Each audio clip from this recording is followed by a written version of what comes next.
Hey, I'm Jem, and if you've never met, I help business owners generate consistent, high quality leads without burning out, without guessing, and without chasing people who are never going to buy in the first place. And here's the fun part.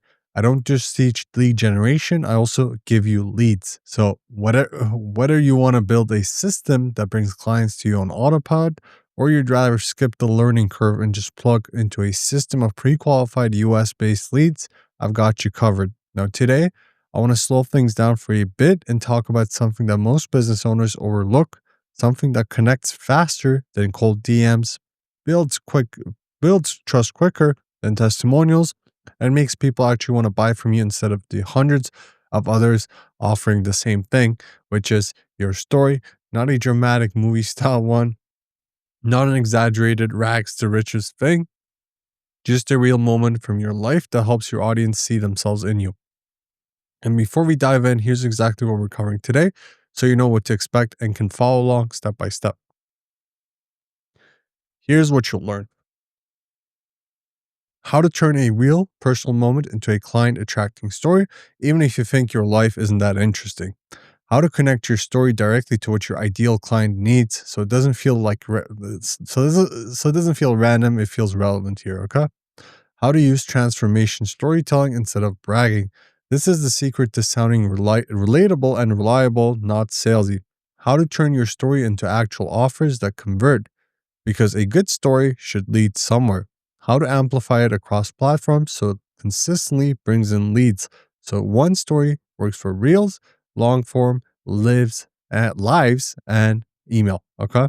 And of course, if you're at a point where you just want clients now and don't want to rely only on storytelling, systems, or content, I also have pre-qualified US based leads you can plug directly into your system right away. Okay. I'll share more about that later, but just know it's available if you need it. All right, let's get into it. Let's start with the foundation here. Let's start with where all great stories begin, a real moment that actually happened. Most people tell stories that sound fake, overly polished, or exaggerated, and the truth is, your audience can sense that instantly. What actually sells, what actually makes people lean in, is a simple, honest, real moment that changed how you work or why you do what you do. So let's walk through it. Let's walk through how to find yours step by step. Choose a turning point, okay? This moment doesn't have to be dramatic. It doesn't have to be some sort of life falling apart disaster. It just needs to be a turning point, a moment where something clicked, where something wasn't working, or where you had to figure things out the hard way. For example, something as simple as helping a client who's drowning in problems can be helpful. Example: I was helping a used car dealer in Tampa who had spent $6,000 on ads and didn't close a single sale. That one sentence already paints the picture, right? It shows the frustration, the waste, the confusion, and it sets the stage for the lesson. Number two, describe the moment using sensory detail. See what you saw, what you felt. This is where your story becomes alive. Okay, sensory detail is so important here. Instead of saying he was stressed, you paint a picture of what stress looked like in that moment. For example, I remember him pacing in that small office, coffee going cold, saying, I don't even know who these people are. Nobody shows up. Now, the moment is visual. You can imagine the pacing, you can imagine the cold coffee, you can feel the helplessness. That's what makes your story relatable. That's what makes it human. Share your realization. Every good story has a turning point. This is where you go from stuck to understanding. That's when I realized the problem wasn't traffic, it was qualification. This line does two things at once. It shows your expertise, it sets up the value you offer now. Okay? You now offer the value you now offer. One sentence value statement. Now you've told the story, okay? Now you show how it transformed into your mission or your method. For example, I help independent dealers by delivering buyers who have already passed financing checks. That is clear, it's simple, and it's directly tied to the moment you just shared. Make it relatable by pointing back to your viewer, because at the end of the day, your story is not really about you, it's about what they see in themselves. If you ever felt like you're talking to the wrong people, this is exactly why your story matters. And suddenly, Your viewer is not just listening, they're connecting. I have an example for you. Okay. A Maryland home remodeler might share. I realized homeowners weren't scared of price. They were scared of hiring the wrong contractor. This is the relatable. This type of insight, this is the type of insight that turns your personal moment into something universally relatable. Now that you picked a real moment with a real insight behind it, let's take it one step deeper and connect it directly to your client's daily struggles. Here's where most people mess this up, and I mean almost everyone. They tell their story the way they tell it to a friend or a family member. It becomes a story about themselves, their emotions, their journey. But your clients aren't coming to hear your life story. They're listening because they want to hear their life reflected in it. So your job here is simple. Make your story feel like their story, and you got to weave things in here, okay? Let's break this down slowly, step by step, so you know exactly how to do it in a natural, conversational way. Number one, identify the top three daily frustrations your clients face. Before you connect anything, you need clarity. Ask yourself, what do my clients complain about every single day? What annoys them? What stresses them out? What drains them? Not big, dramatic problems, just daily ones. The small buyers they keep having to put out. For US auto dealers, for example, it's usually something like no shows, bad credit applicants who can't get approved, leads who waste their time. And the key here is this: you don't need to list these frustrations, you actually feel them with the client, okay? You don't just list, you don't just list here. You should understand these frustrations so clearly that when they bring them up, they instantly feel understood.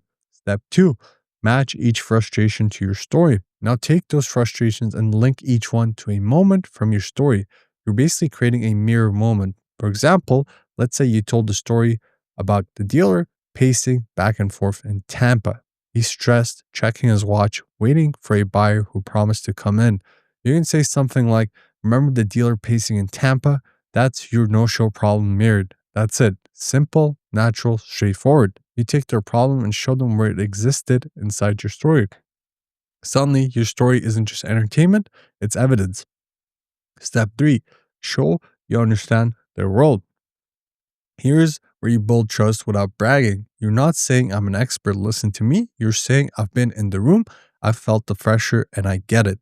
Like this, because I lived in that office with him. Okay, this is related to the story before, but the Tampa dealer, because I lived in that office with him, I know exactly what that pressure feels like. I know what it's like when you're relying on one appointment to close your week and the buyer doesn't show. That line alone tells the client you're not guessing, you're not making assumptions, you've been in the trenches with people like them. This is the moment where they stop seeing you as a salesperson and start seeing you as someone who gets it. Step four, reframe frustrations as solvable. Now you shift the tone from relating to reassuring. Their frustrations don't feel hopeless anymore. They become solvable because you've already found solutions in the past. You can say, if Tampa could fix no shows using pre qualified buyers, so can you. You're not forcing a pitch. You're not saying buy my offer. What, you're simply showing them that what feels like a big problem to them is something you already helped someone else overcome. This makes them feel hopeful. And that's exactly what opens people up to working with you. Step five, end with a soft authority line. You end this section with a line that isn't loud, isn't braggy, doesn't scream, I'm the best. It's gentle, grounded, and true. Your story becomes powerful when clients realize you've already walked through their fire. This one line does so much for you. It positions you as someone experienced. It makes your story useful instead of self centered. It signals empathy and authority at the same time. Example, a Chicago realtor might say, when I spent 3 weeks showing houses to buyers who ghosted me, that's when I learned how crucial pre screening is. That sentence instantly connects your frustration, their frustration, the lesson, the solution, all in one human natural line. Okay, now that you've learned how to connect your story to their struggles in a way that feels authentic and relatable, let's take it up a level because the next step isn't about relating, it's about demonstrating transformation. Use transformation storytelling. Here's the truth: people don't buy your experience, they don't buy your years in the industry, they don't even buy your story. They buy the transformation you can create for them, the before plus two after shift, okay? So your job isn't to sell or tell a dramatic story, it's to show a clear transformation that came from your work, your method, your approach. Let's break it down slowly, step by step, so it feels natural, human, and easy to follow. Step one, pick one real client. Don't pick your biggest win. Don't pick something exaggerated. Just pick a simple, real, relatable transformation. Something like a Houston dealer who closed 12 extra cars in 30 days. You want something true and tangible, a result that speaks for itself. Because when your audience hears that, they instantly think, wow, what if that could be me? Step two, describe before state. Okay. This is where you paint the picture of what life looked like for that client before working with you. You don't need paragraphs, you don't need drama. One clean sentence is enough. Before working together, he was spending $2,000 per month and getting tire kickers. Notice how simple that is? No emotion, no exaggeration, just the facts.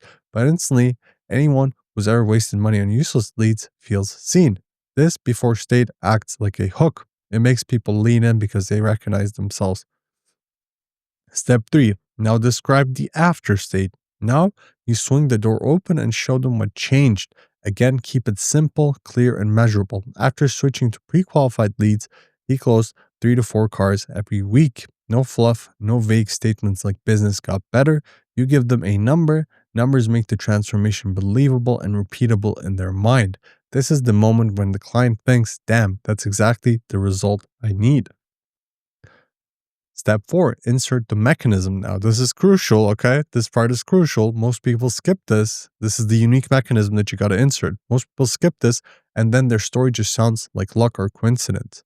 You have to show the mechanism, the specific lever you pulled that created the shift. For example, we filtered buyers by financing status before sending them to him. That line tells the audience you have a system, you have a process, you didn't get lucky, you know what you're doing. This explains the transformation.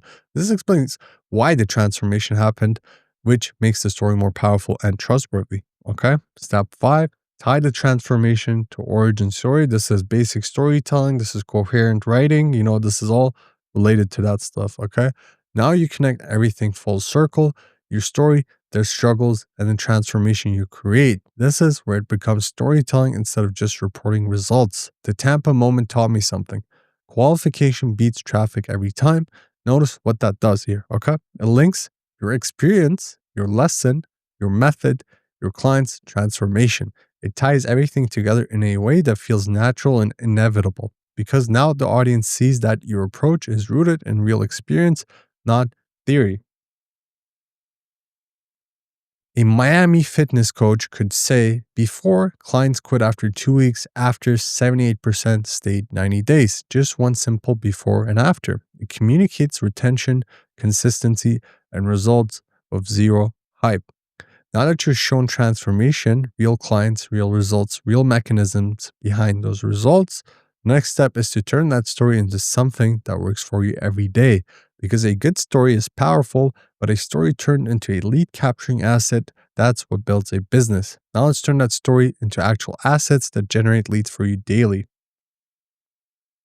Here's the mindset shift. Your story isn't entertainment. You're not trying to be the hero of a Netflix series. Your story is a conversion tool, a bridge that moves someone from curious to interested and eventually to ready to work with you. Everything you build from here takes the emotional power of your story and packages it in a way that grows your business. Let's break it down step by step so it feels simple, practical, and easy to take action on. Step one, 30 to 60 second story snippet video. You don't need a long video. You just need something short, punchy, and relatable.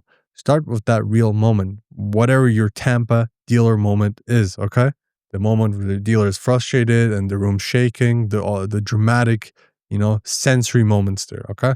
The moment that changed your perspective, pretty much. This keeps your content grounded. It feels real. Then follow this simple structure. The struggle, what was going on, the shift, the insight or realization, the solution, what you actually did. That's enough to create a video that hooks people without needing fancy editing or a long script. This short video becomes the anchor of your content, something you can repost, repurpose, and use everywhere. Number two, build one lead magnet. A lead magnet is simply something valuable enough that people exchange their email or phone number for it. And the easiest way to make one, take part in your story and turn it into a mini teaching moment. Example, the 5 mistakes that caused my Tampa client to waste $6,000. See how it's rooted in your story? It's not random, it's not generic, it's connected directly to the moment that shaped your method. Because when a lead magnet is tied to a real story, it feels more authentic, it feels more memorable, it's easier to trust. People actually want to read it. You're taking one slice of your story and turning it into something useful and actionable for your audience. Step three, tie solution to tangible offer. Once you've told the story and given value, you connect it to what you actually offer. Not in a pushy way, not in a buy now or else way, simply by making the link obvious, okay?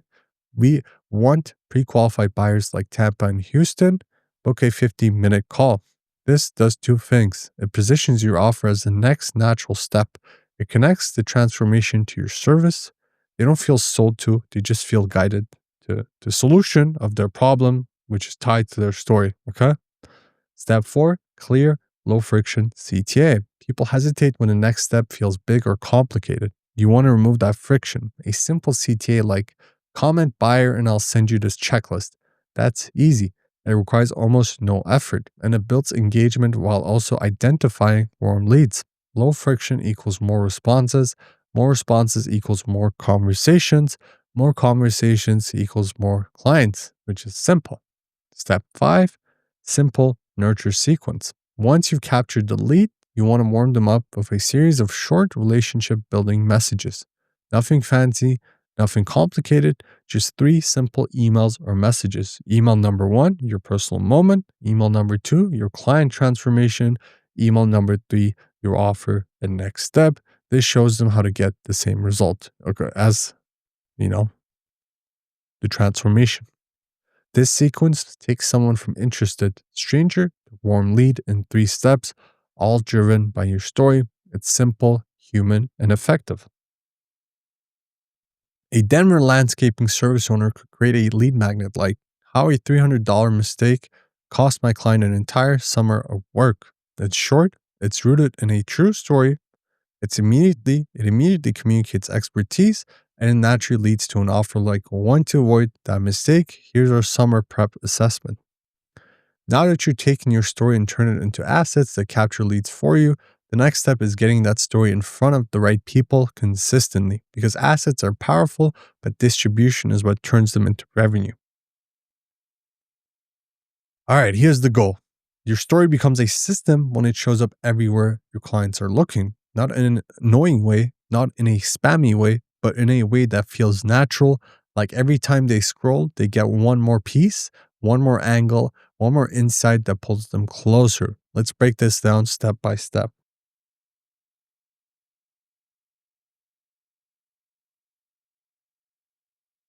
All right, I messed up the slides again. All right, there we go. Your big story isn't just one story, okay? Turn your story into 5 micro stories. This is first point here. Inside it are multiple smaller stories, smaller angles you can tell in different ways. For example, the Tampa moment, the original insight that changed everything when the dealer was frustrated with the leads, etc., etc. Number 2, your realization, the aha moment where you finally understood what was going on. Number 3, the Houston transformation, a real client story that proves your method works. Number 4, a quick tip you learned, something simple that your audience can apply immediately. Number 5, a myth you debunked, something people believe that keeps them stuck. Each of these becomes an individual piece of content. You're not repeating yourself, you're retelling the same truth from different angles, and that's what creates familiarity, consistency, and trust. Step 2, okay? Post each in multiple formats. One story becomes 5 formats: Reels, YouTube Shorts, LinkedIn posts, Facebook update, Facebook ad, etc., etc. This is how you stay visible without burning out. Okay, we distribute our content. We're multiplying the impact of the work you already did. Step 3, use retargeting to deepen your story. This is where things get powerful. Okay, you don't chase cold audiences over and over again. You guide interested people along a journey. You show transformation stories to video watchers, lead magnets to clickers, and you target these people, okay? That's how you turn attention into clients. You're not blasting content randomly. You're strategically moving people from cold, warm, hot to ready, okay? Step four, test two narrative angles. Your story has two lenses, personal transformation and client transformation. Both work, but different audiences respond to different angles. So you test them not because you're unsure, you just want to see what resonates the most with the potential customers. Okay. Some people buy because of your personal journey, others buy because of your client results. Let the numbers show you which one hits harder for which audience. Step five, review KPIs weekly and scale what works. When something hits, when it gets attention, clicks, comments, leads, you don't just admire it, you scale it. Look at story watch through rate, cost per lead, cost per book call, close rate on pre-qualified leads. These numbers tell you exactly what story angle is driving revenue. Once you find that one angle that's outperforming everything else, you just crank up the volume, push more budget into it, double down on it. That's how your story becomes not just content, but a predictable client generation machine. Okay. A LA marketing consultant might post the 3 a.m. client email that changed how I run campaigns forever. That one sentence already hooks attention, feels personal, feels relatable, builds curiosity, sets up a lesson, leads naturally into a service. They turn that in one moment into a reel, a carousel, a longer LinkedIn post, a lead magnet, an ad angle, and that's what amplification looks like. Let's zoom out and recap everything you've built so far because you didn't just learn how to tell a story, you learned how to build a complete system around it. Point number one, choose a real, grounding moment. Point number two, connected that moment to clients' daily frustrations. Point number three, use transformation storytelling for tangible results. Point number four, turned your story into lead generating assets. Point number five, amplified your story across multiple platforms. But here's the bigger picture. Your story isn't just content. Your story is your business engine. It gives you identity, authority, differentiation, trust, attraction, positioning, and a predictable path to clients. Most people talk about branding. What you just built is deeper than branding. You built a narrative that moves people emotionally and logically. And here's the beautiful part. You don't have to do all this alone. If you want instant momentum, you don't want to wait for months for your story to start attracting clients. I also offer pre-qualified leads. These are people who are actively interested, have already been screened, are ready to talk, and they are not time wasters. If you want a shortcut while building your story-driven system and all the other systems I show on my channel, I can plug you into leads immediately. They will be directly linked to your CRM and all set up for you. Or if you want help building the system itself, the storytelling, the content, the distribution, the ads, I can walk you through that step by step too. Just reach out, let your story do the selling, and let me help bring the right clients to it. And hey, if this helped you, don't forget to like, subscribe, and turn on notifications so you never miss another breakdown like this. I've got more coming. I've got more coming, trust me, all right?